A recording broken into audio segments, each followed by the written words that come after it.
Vamos falar agora dos objective pronouns, que no português seria aqueles pronomes oblíquos, né? Me, comigo, te, ti, consigo.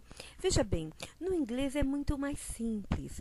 Vamos ver como funciona. Se lembra que quando nós vimos os pronomes, nós vimos que eles vêm antes do verbo. Por exemplo, eu caminho, I walk. Antes do verbo, ele caminha, he walks. Então, os personal pronouns, eles vêm antes do verbo. I, you, he, she, it, we, you e they. Esses são os pronomes pessoais. Eles vão vir sempre antes do verbo. Já os pronomes oblíquos, eles vão vir depois do verbo ou depois de uma preposição. Então, fica fácil, eles vão funcionar como objeto, por isso que eles são chamados de objective pronouns. Então, vejamos. Vamos acompanhe comigo na tela, então, para ficar mais fácil, os pronomes oblíquos. Então, eu vou colocar na frente o pronome pessoal a que ele corresponde. I, me, you, he, him, she, her, it, we, us, you, they, them. Então, olha, vamos ver como que nós vamos usar os pronomes oblíquos. É muito fácil. Olha, aqui no Brasil, eu digo assim: eu vou visitá-lo. Ou seja, eu vou visitar ele. Esse lo está no lugar do ele, né? Quando esse pronome ele vem depois do verbo e não antes, nós não podemos mais usar he. Nós temos que usar him. Então, olha só. I am going to visit him. Eu vou visitar ele. Veio depois do verbo? Veio. Portanto, eu tenho que usar objective pronouns. Vamos fazer eu vou visitar ela agora? Então, olha, visitar ela. Vou visitá-la no português. Veio depois do verbo? Veio. Portanto, eu não posso mais usar o personal pronouns. Eu vou usar o objective pronouns, ok? Então, vamos ver. I'm going to visit her, ok?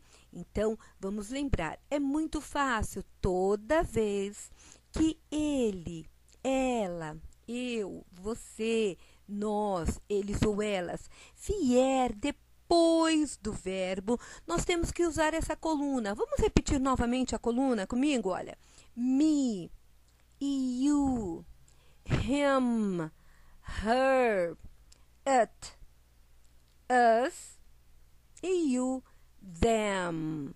Olha, vamos ver na frase ele ama ela. Lembrando, se o pronome vem sempre depois do verbo. Então, ele a ama no português e no inglês eu falo ele ama ela.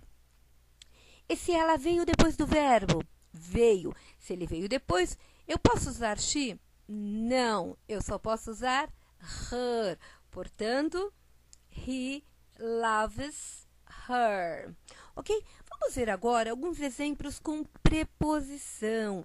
Então, olha, as preposições mais usuais que nós vamos usar aqui, ó, with, comigo. Para eu falar comigo, olha, a preposição with. Eu falo com eu. Esse eu veio depois da preposição veio. Eu posso usar I? Não. Eu vou ter que usar with me, with her, with him, with us, with them. Vamos falar entre vários, não entre dois. Entre dois é between e entre vários é among. Vamos usar então, olha, among them, entre eles, entre nós, among us. Por quê? Porque veio depois da preposição. Portanto, vamos só lembrar os pronomes pessoais I, you, he, she, it, we, you, they. eles são usados sempre antes do verbo. Eu caminho, I walk. Ele caminha, he walks. Já o pronome oblíquo, os objective pronouns, eles vão ser usados sempre depois do verbo ou depois de preposições. Então, nós vimos lá, ó, visitar ele, visitá-lo. Nós temos visit him, visit her, visit us, visit them, ok? Falando agora de preposição, vamos ver aqui, ó, think of me, pensar em mim, pense em mim, pense em nós, think of us, think of them, ok? Portanto, o pronome oblíquo, ele vai ser sempre usado depois dos verbos e depois de preposição. Eles funcionam como objeto e não como sujeito, que é o caso dos pronomes pessoais, ok?